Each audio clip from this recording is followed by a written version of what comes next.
मंगलम भगवान वीरु मंगलम गौतमो गहि मंगलम कुंज कुंदारु जय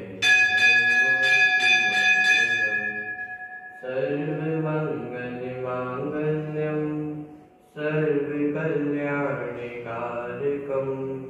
प्रधानम सर्वधर्माणां जयं जयतु शासनम् जीवव जीवव तपं चिरवसतेरितेरितेथं देविन्द्रविन्द्रवन्दं वन्दे तं सर्वदा शिरसा।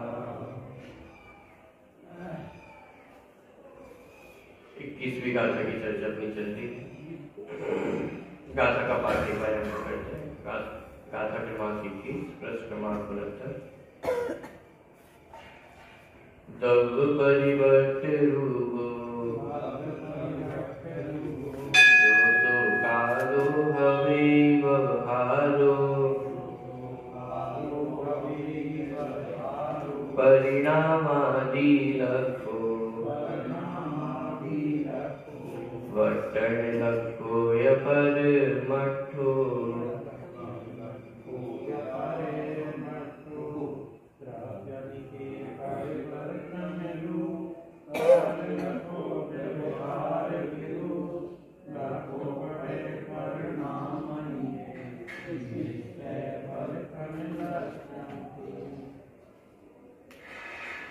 व्यवहार काल और निश्चय काल को यहाँ गाथा में परिभाषित किया था।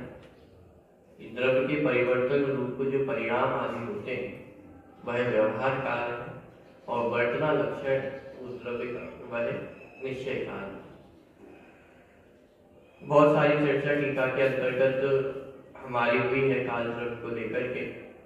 कुछ प्रश्न उत्तर भी शिष्य के माध्यम से खड़े किए गए, उनका समाधान भी हमने देखा था। आज जो अंतिम पैराग्राफ है सार के रूप में आचार्य क्या कहना चाहते हैं, माने काल द्रव्य के प्रकरण होने पर सारभूत क्या निकलता है, तो उसको अपन यहाँ से आज देखते हैं। प्रश्न क्रमांक 72 अंतिम पैराग्राफ।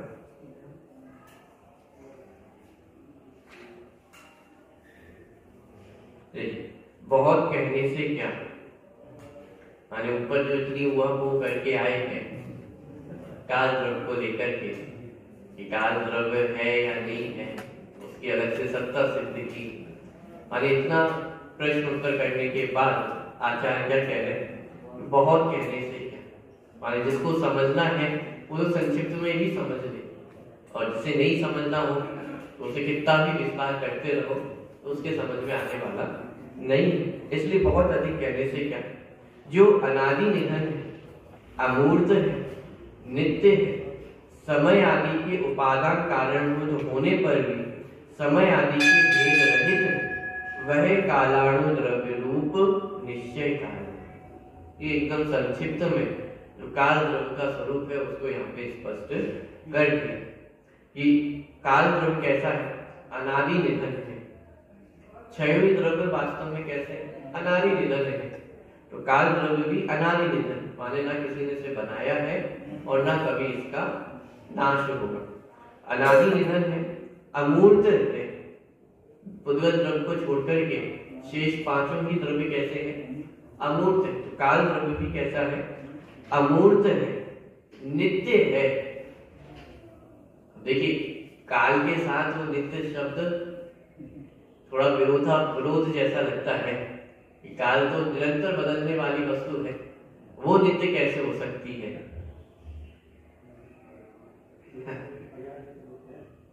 कि पर्याय अनित्य है, लेकिन वो काल द्रव्य वो कैसा है, नित्य है। जैसे जीव द्रव्य, तो जीव द्रव्य में भी निरंतर परिणमन है, वो अनित्य है। हमारे पर्यायों के एंगल से देखेंगे तो वो जीव द्रव्य अनित्य दिखाई देगा, लेकिन वो द्रव्य पे जब फोकस किया जाएगा तो वो नित्य दिखाई देगा। ऐसे ही काल द्रव्य भी कैसा है, नित्य है। और समय आदि के उपादान कारणभूत होने पर भी समय आदि के भेद रहित है। माने काल द्रव्य भी एक अभेद वस्तु, उसमें समय आदि का भेद नहीं। देखिए समय का उपादान भूत कारण है और काल द्रव्य, लेकिन समय आदि के भेद से रहित है। ये उसी प्रकार की चर्चा अपन समझ सकते हैं जैसे पहले अपन जीव द्रव्य का शुरू पढ़ के आए थे, उसमें बहिरात्मा अंतरात्मा परमात्मा भेद किए थे। तो ये उपादान कारण कौन है इन भेदों का, माने बहिरात्मा है, अंतरात्मा है, परमात्मा है। इनका उपादान कारण कौन है?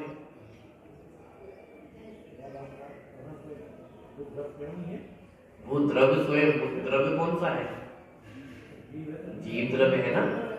माने चाहे बहिरात्मा हो, अंतरात्मा हो, परमात्मा हो, उनका उपादान कारण भूत तो जीव द्रव्य है।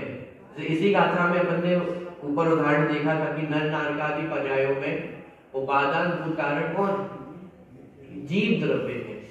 लेकिन उनका उपादान कारण होने पर भी आत्मा में बहिरात्मा, अंतरात्मा और परमात्मा के भेद नहीं। बात ख्याल में आ रही? इसको ऐसे भी समझ सकते हैं कि आत्मा में ज्ञान दर्शन गुण आदि पाए जाते हैं, लेकिन ज्ञान दर्शन आदि गुण पाए जाने पर भी उनमें भेद नहीं, तो एक अभेद आत्मा वस्तु। उसी प्रकार यहाँ पे कह रहे हैं कि समय आदि का उपादान कारणभूत होने पर भी काल द्रव्य समय आदि के भेद से रहित है, वह एक अभेद वस्तु है, तो उसमें किसी भी प्रकार का भेद नहीं। तो समय आदि के उपादान कारणभूत होने पर भी समय आदि के भेद रहित है। वह कालाणु द्रव्य रूप निश्चय काल है। वह कैसा है? निश्चय काल है। तो निश्चय काल माने कोई काल द्रव्य अलग होता होगा निश्चय काल। निश्चय काल का अर्थ मात्र इतना है कि जो वास्तव में काल द्रव्य है उसे काल द्रव्य कहा जाता है, अथवा ज्ञान की अपेक्षा कहे तो जो काल द्रव्य है उसे काल द्रव्य जाना जाता है, इसलिए वह निश्चय काल। और जो वास्तव में तो काल द्रव्य नहीं लेकिन उपचार से काल द्रव्य कहा जाता है वह व्यवहार काल। तो काल द्रव्य कितने? काल द्रव्य तो एक ही है। अरे निश्चय काल अलग हो और व्यवहार काल अलग हो, ऐसा नहीं है। जैसे जीव में अपन भेद करते हैं कि व्यवहार से आत्मा के तीन भेद है, बहिरात्मा, अंतरात्मा, परमात्मा, और निश्चय से आत्मा एक। तो फिर आत्मा कितने हुए? 3 प्लस और 1, टोटल कितनी? 4 है। अरे आत्मा तो एक ही, फिर उसको देखने की नजरिए अनेक प्रकार की। ऐसे ही काल द्रव्य तो एक ही, तो जो वास्तव में काल द्रव्य है उसे काल द्रव्य कहना, यह निश्चय काल। और जो वास्तव में काल द्रव्य नहीं है उसे काल द्रव्य कहना, वह व्यवहार काल। देखिए, और जो सादी शांत है, निश्चय काल के अंतर्गत क्या लिया था? अनादि निधन है। और व्यवहार काल के अंतर्गत सादी शांत है। समय, तो एक समय उत्पन्न हुआ, नष्ट हुआ, माने उसकी शुरुआत भी है, उसका अंत भी है। सादी शांत है। समय, घड़ी, प्रहर आदि विवक्षित व्यवहार नहीं के भेद रूप है, वही द्रव्य काल की पर्याय रूप व्यवहार था। हाँ, जितना भी समय, घड़ी, घंटा, दिन, दिवस, महीना, हफ्ता, ये सब व्यवहार काल के अंतर्गत आते हैं। ठीक। अब देखिए, सारांश यह है कि यद्यपि काल लब्धि के वश से जीव अनंत सुख का भाजन होता है। क्या कहना चाहते हैं यहाँ पे? ये काल द्रव्य का सारांश निकाला जा रहा है कि काल द्रव्य को पढ़कर के अब सार क्या निकलता है? यद्यपि काल लब्धि के वश से जीव अनंत सुख का भाजन होता है, तो भी विशुद्ध ज्ञान दर्शन स्वभावी निज परमात्म तत्व के सम्यक श्रद्धान ज्ञान आचरण रूप तथा समस्त वही द्रव्य की इच्छा की निवृत्ति जिसका लक्षण है, ऐसे तपश्चरण रूप जो निश्चय चतुर्विध आराधना है, वही उसमें उपादान कारण जानना काल नहीं, अतः वह काल एक है। लो, इतनी काल द्रव्य की चर्चा की और आखिरी में ये बताने के लिए ये तो कुछ समझ में नहीं आया। क्या सारांश निकाला है कि यद्यपि ये बात सही है कि काल लब्धि के बल से जीव अनंत सुख का भाजन होता है, माने कोई भी कार्य होता है तो काल लब्धि पकड़ने पर ही होता है। पंक्तियां भी आती है, काल लब्धि बल से दयाल तुम दर्शन पाए भयो खुशहाल। हे प्रभु आपके दर्शन पाके मैं खुशहाल हुआ हूँ, लेकिन वो दर्शन कैसे प्राप्त हुए? काल लब्धि बलते दयाल, काल लब्धि के बल से, माने अब मेरी काल लब्धि पकी है जिसके कारण मुझे आपके दर्शन प्राप्त हुए हैं। जैसे होता है ना कि जैन कुल में तो उत्पन्न हो गए, लेकिन अभी वो योग्यता नहीं पकी है। यहाँ की भाषा में कहेंगे कि अभी वो काल लब्धि नहीं पकी है, तो जैन दर्शन जैन कुल में उत्पन्न होने पर भी वो दर्शन करने नहीं आते, ये भगवान के दर्शन नहीं करते, स्वाध्याय नहीं करते हैं, तो क्या कहा जाएगा कि भाई अभी काल लब्धि पकी नहीं है। और मान लो कभी किसी का उपदेश सुना या अंतरंग से वो भावना उत्पन्न हुई और वो दर्शन करने आ गए, तो उस रूप में अब मेरी काल लब्धि पकी है, अब मैं आपके दर्शन करने आया हूँ और मैं सुख को प्राप्त हुआ हूँ। तो वही बात यहाँ कह रहे हैं कि यदि काल लब्धि के बल से जीव अनंत सुख का भाजन होता है, कि जब तक काल लब्धि ना पके तब तक जीव सुख को भी प्राप्त नहीं होता है। जैसे मारीची का उदाहरण है, मारीची के जीव की काल लब्धि वो मारीची की पर्याय में नहीं पकी थी, तो वहां उसको सुख प्राप्त नहीं हुआ। कब जाके पकी? तो शेर की पर्याय में जाकर के वो सम्यक दर्शन की योग्यता बनी, वो काल लब्धि उस समय सम्यक दर्शन प्रकट होने की योग्यता, अथवा कहे वो काल उसी समय सम्यक दर्शन प्रकट होना, ना उससे पहले हुआ ना उसके बाद हुआ। तीर्थंकर जैसे वो 24 में जब उनका नंबर आना था तभी, तो इससे तो अभी ये समझ में आता है कि कोई भी कार्य होता है तो किससे होता है? काल लब्धि से होता है।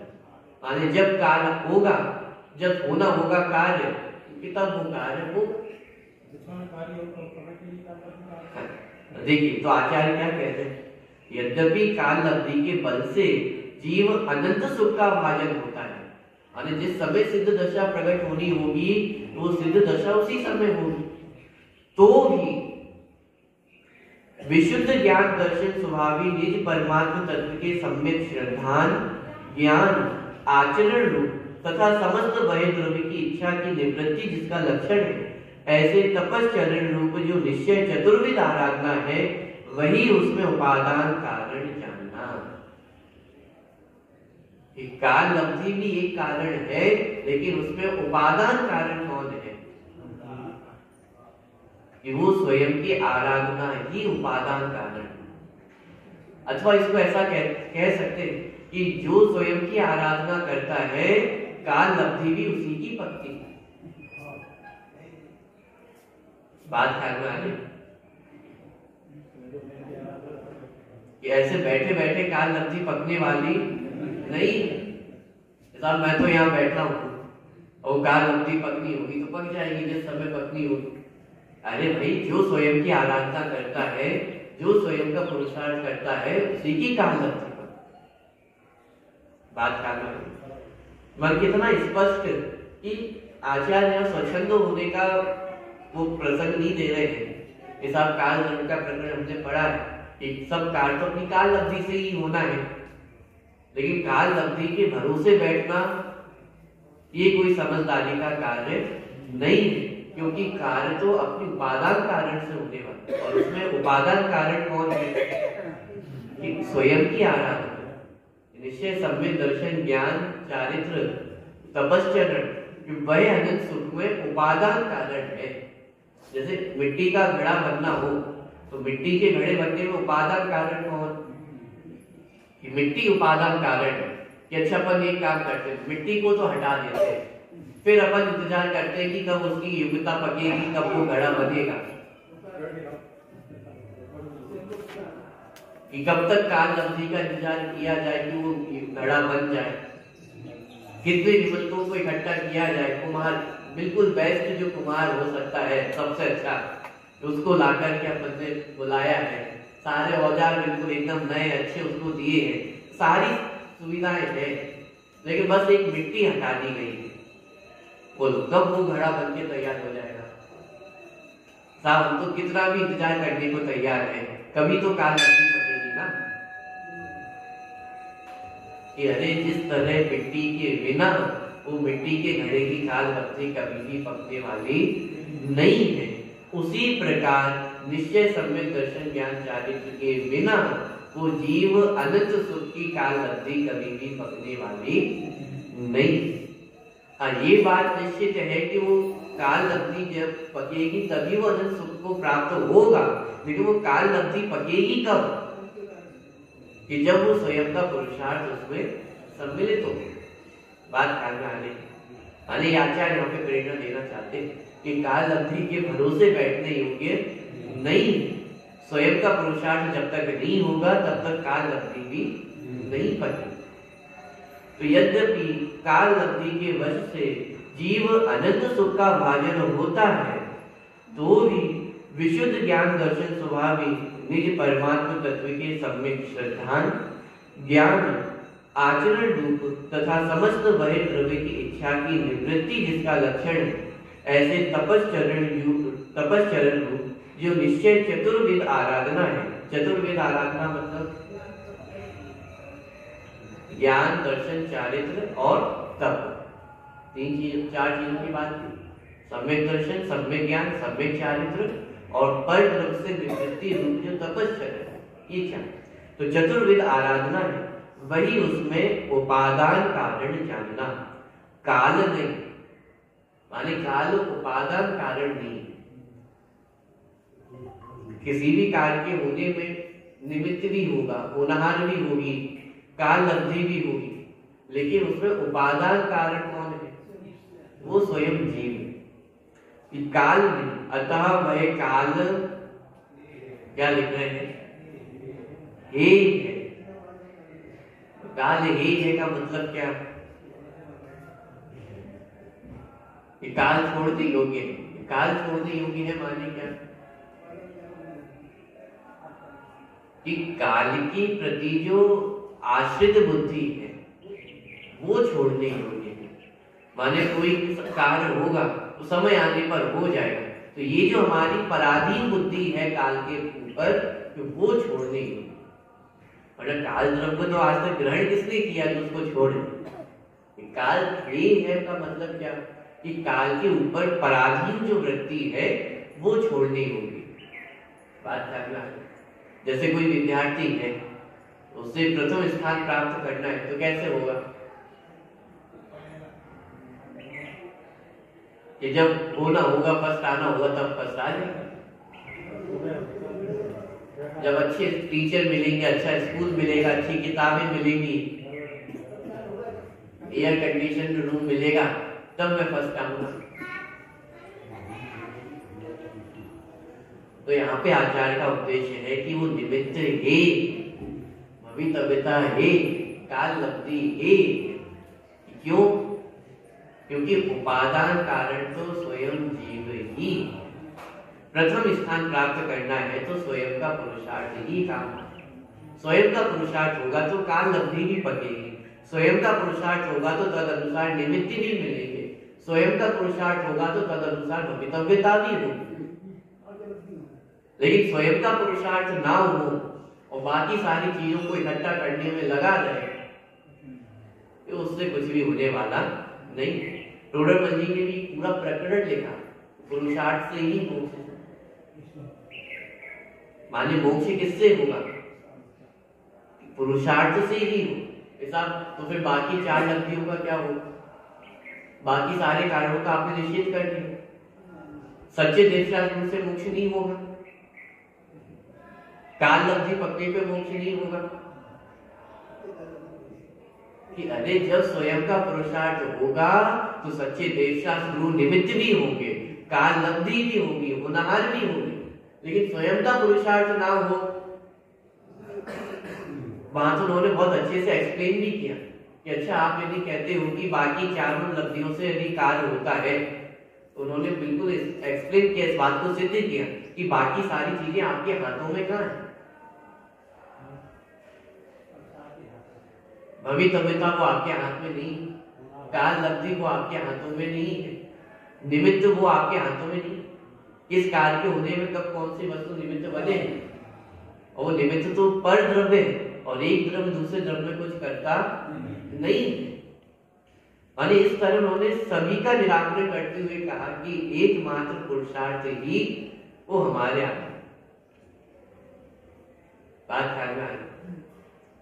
देखिए, यद्यपि काल लब्धि के वश से जीव अनंत सुख का भाजन होता है, तो भी विशुद्ध ज्ञान दर्शन स्वभाव ही निज परमात्मा तत्व के सम्यक श्रद्धान ज्ञान आचरण रूप तथा समस्त वही द्रव्य की इच्छा की निवृत्ति जिसका लक्षण है, ऐसे तपश्चरण रूप जो निश्चय चतुर्विध आराधना है, वही उसमें उपादान कारण जानना काल नहीं, अतः वह काल ही। ठीक है, समझ में आ रहा है? माने इतना पूरी प्रकरण काल द्रव्य का पहले तो एकदम स्पष्ट सिद्ध किया, माने काल द्रव्य को सिद्ध करने में कितना उपयोग उन्होंने खर्च किया, इतने प्रश्न उत्तर किए, तब जाकर के वो काल द्रव्य की सिद्धि हुई। और अंत में क्या कहा कि वो कैसा है कि काल द्रव्य ही, माने काल के ऊपर पराधीन होना उचित नहीं। उपादान कारण सुखी होना हो तो वह तो स्वयं में ही काल द्रव्य उसमें निमित्त नहीं।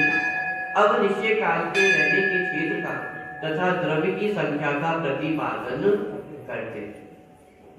अब काल द्रव्य कहाँ रहता है, किस प्रकार रहता है, उसका वर्णन यहाँ पे करते हैं। और इसकी टीका भी बहुत सुंदर है, उसमें भी बहुत से रोचक प्रश्न खड़े करके उनका समाधान किया गया है। चल गाथा अपन प्रारंभ करते हैं। 22वें नंबर की गाथा में प्रश्न क्रमांक 73।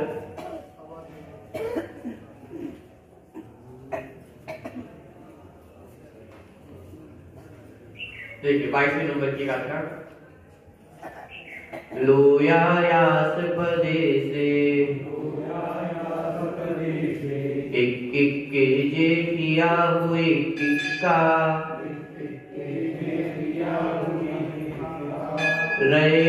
रैणाणं राशि इव ते कालाणु असंख्य वाणी।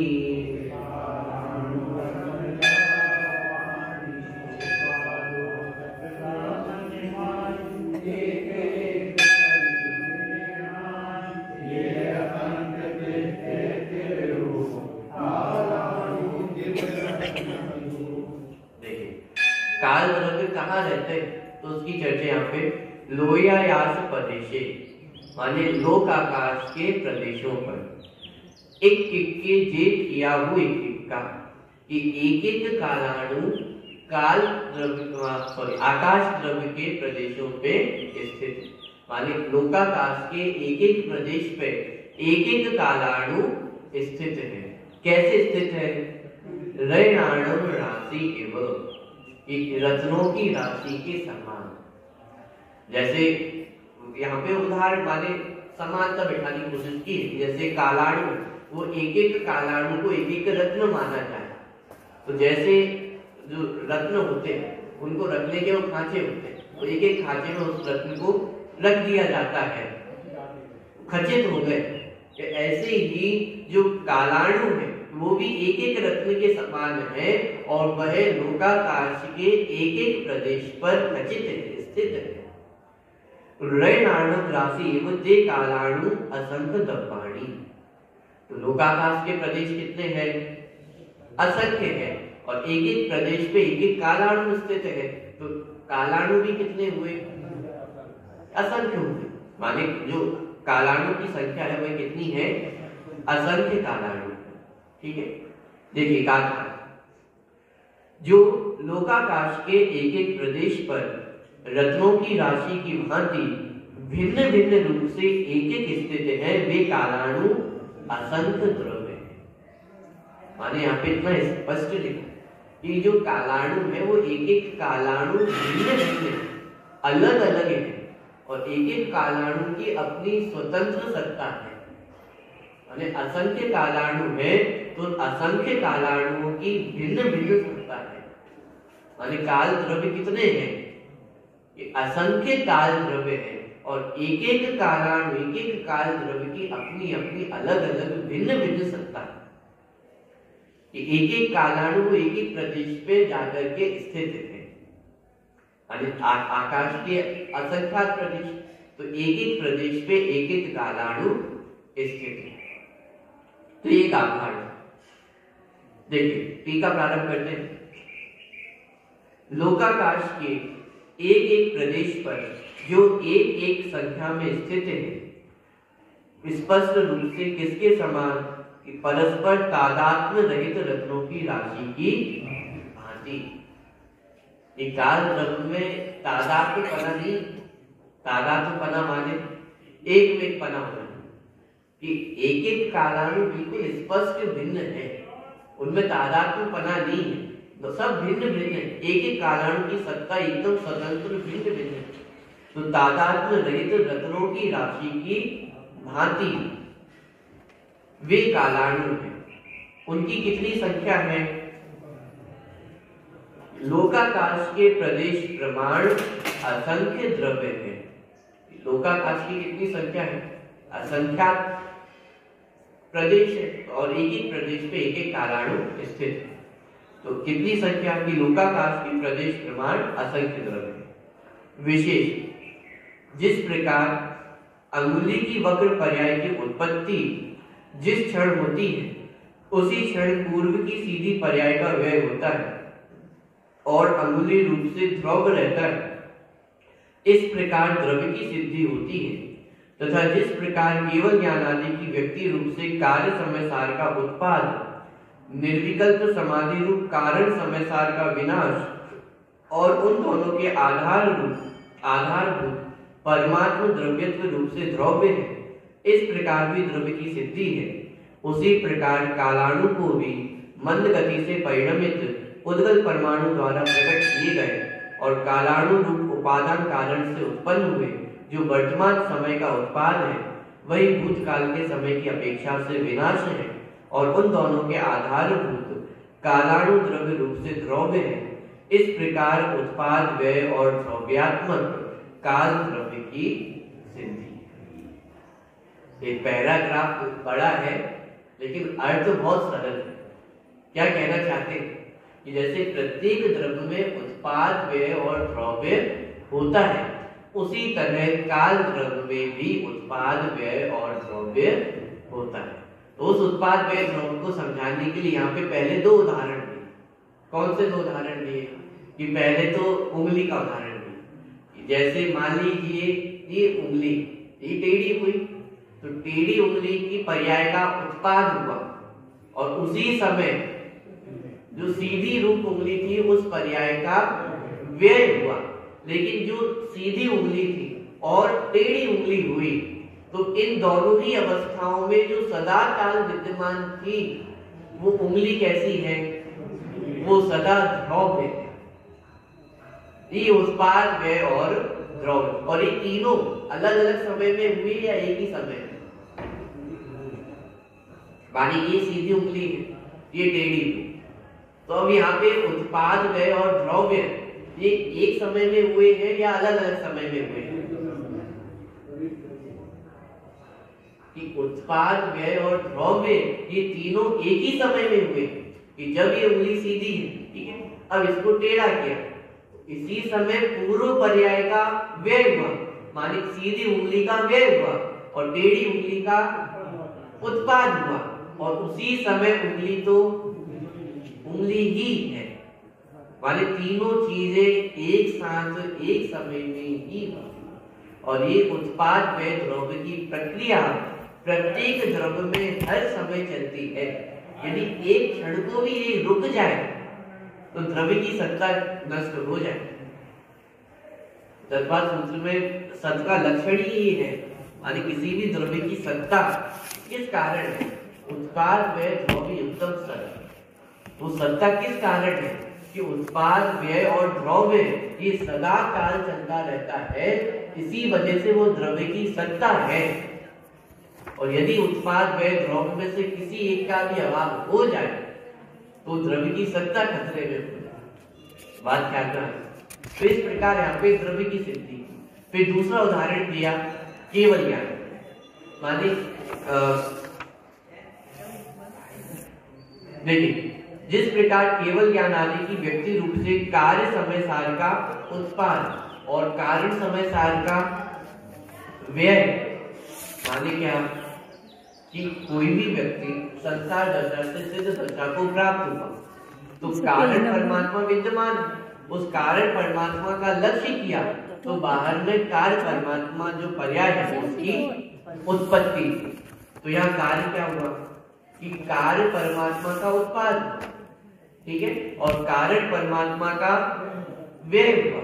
उसी को यहाँ पे समय सार की भाषा में लिखा कि कारण समय सार का व्यय और कार्य समय सार का उत्पाद। लेकिन उन दोनों ही अवस्थाओं का जो आधारभूत परमात्मा द्रव्य है कि वह द्रव्यत्व रूप से द्रव्य ही, जिस समय जीव संसार दशा में था उस समय भी जीव, और जिस समय परमात्मा दशा को प्राप्त किया उस समय भी जीव।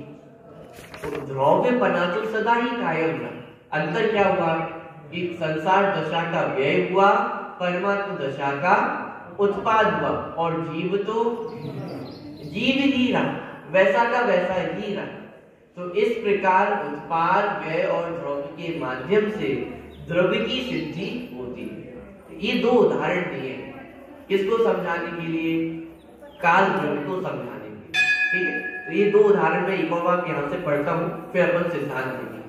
जिस प्रकार अंगुली की वक्र पर्याय की उत्पत्ति जिस क्षण होती है उसी क्षण पूर्व की सीधी पर्याय का व्यय होता है और अंगुली रूप से द्रव्य रहता है, इस प्रकार द्रव्य की सिद्धि होती है। ये पहला उदाहरण। दूसरा उदाहरण, तथा जिस प्रकार केवल ज्ञान आदि की व्यक्ति रूप से कार्य समय सार का उत्पादन, निर्विकल्प समाधि रूप कारण समय सार का विनाश और उन दोनों के आधारभूत परमात्मा द्रव्यत्व रूप से द्रव्य है, इस प्रकार भी द्रव्य की सिद्धि।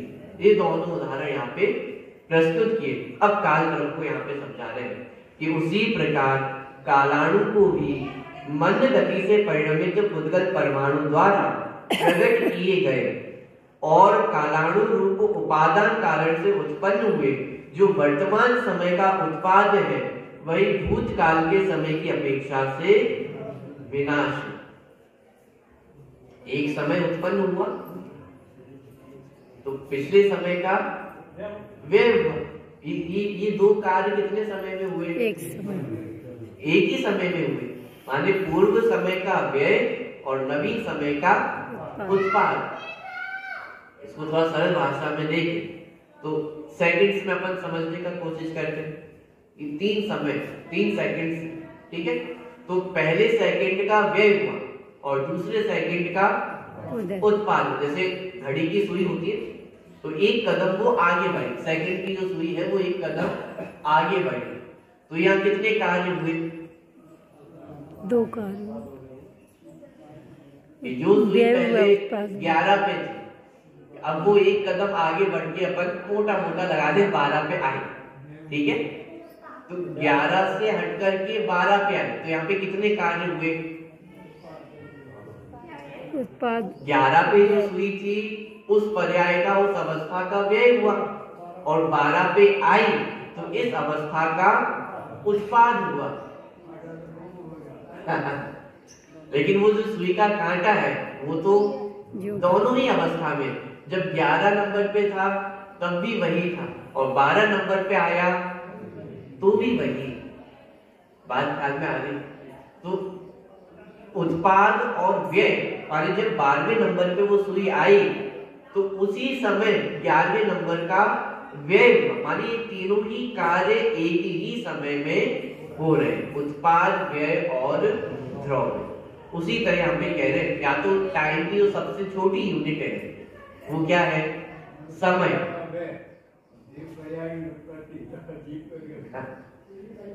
देखिए तो समय, वो समय का उत्पाद होना और पूर्व समय का व्यय होना, कि ये एक ही समय में हुए, लेकिन इस समय के उत्पाद व्यय में जो काल द्रव्य है वो वैसा का वैसा ही द्रव्य रूप से रहा। देखिए उसी प्रकार कालाणु को भी मंद गति से परिणमित उद्गल परमाणु द्वारा कैसे कहा जाता है, तो उसको डिफाइन करने के लिए उद्गल परमाणु का सहारा लिया जाता है। एक प्रदेश से दूसरे प्रदेश पर जाने में जितना समय लगता है उसे समय कहा जाता है। देखिए तो मंद गति से परिणमित उद्गल परमाणु द्वारा प्रकट किए गए और कालाणु रूप उपादान कारण से उत्पन्न हुए जो वर्तमान समय का उत्पाद वही भूतकाल के समय की अपेक्षा से विनाशी है और उन दोनों के आधारभूत कालाणु द्रव्य रूप से द्रव्य है। इस प्रकार उत्पाद, व्यय और द्रव्यात्मक काल द्रव्य की सिद्धि। इस प्रकार यहाँ पे काल द्रव्य को सिद्ध किया गया, ठीक है। क्यों? क्योंकि काल द्रव्य में भी उत्पाद व्यय होता है। वो उत्पाद व्यय कैसे होता है कि पूर्व समय का व्यय, नवीन समय का उत्पाद, और वो काल द्रव्य कैसा है, वैसा का वैसा ही। इसमें प्रश्न आप लोगों के मन में खड़ा हो सकता है कि धर्म द्रव्य चला गया, अधर्म द्रव्य हो गया, आकाश द्रव्य हो गया, उनके संबंध में तो इतनी चर्चा नहीं, काल द्रव्य के संबंध में इतना विस्तार से चर्चा क्यों की जाती है? माने ये सारी चर्चा तो धर्म द्रव्य, अधर्म द्रव्य, आकाश द्रव्य के संबंध में भी की जा सकती थी, उनकी भी सत्ता सिद्ध करनी चाहिए थी, उनमें भी उत्पाद व्यय द्रव्य इस प्रकार से सिद्ध करना चाहिए था। और वहां तो मात्र परिभाषा बता करके और उदाहरण देकर के बात स्पष्ट कर दी, और काल द्रव्य के संबंध में इतनी चर्चा क्यों की जा रही है? क्योंकि धर्म, अधर्म और आकाश द्रव्य की सत्ता स्वीकार करने में उतनी समस्या नहीं होती। भाई आकाश द्रव्य का कार्य क्या है?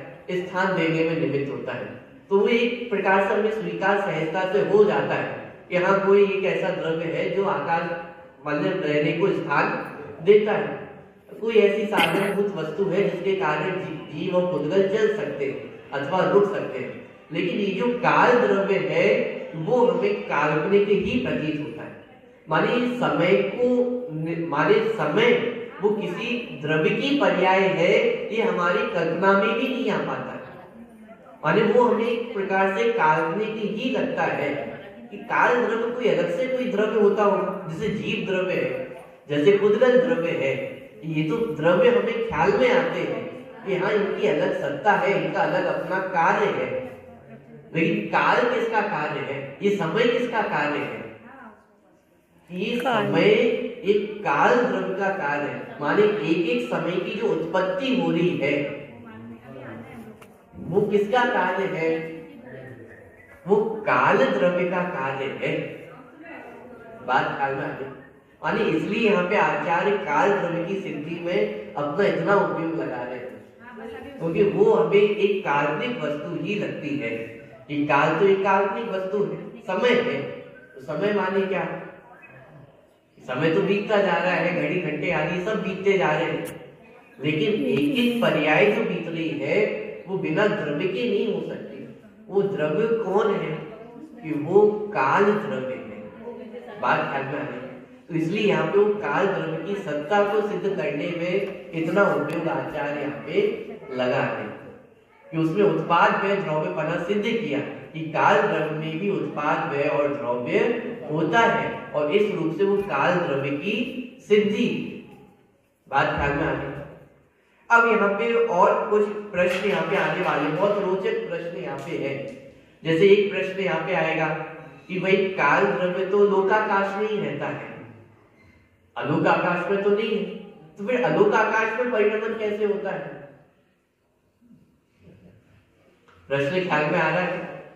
माने काल द्रव्य की सत्ता तो लोकाकाश में है, तो फिर लोकाकाश के बाहर जो अलोकाकाश है उसमें परिणमन होता है या नहीं होता है?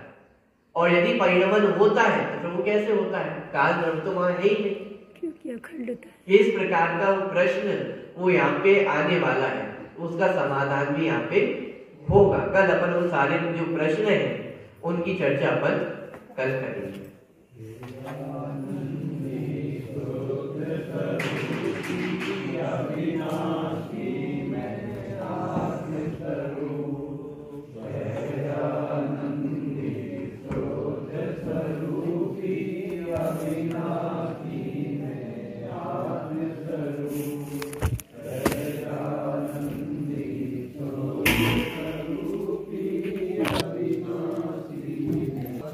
नंबर 26 स्तुति नंबर 18।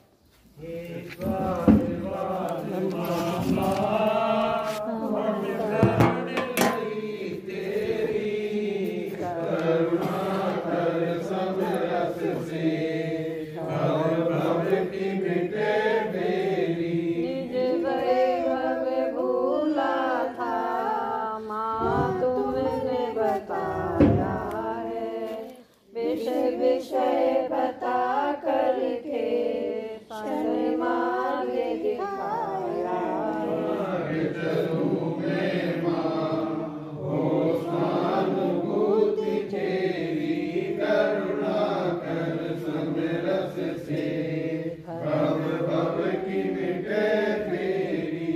मिथ्यात कषाय मई मह मोह मिटाने को, धर्म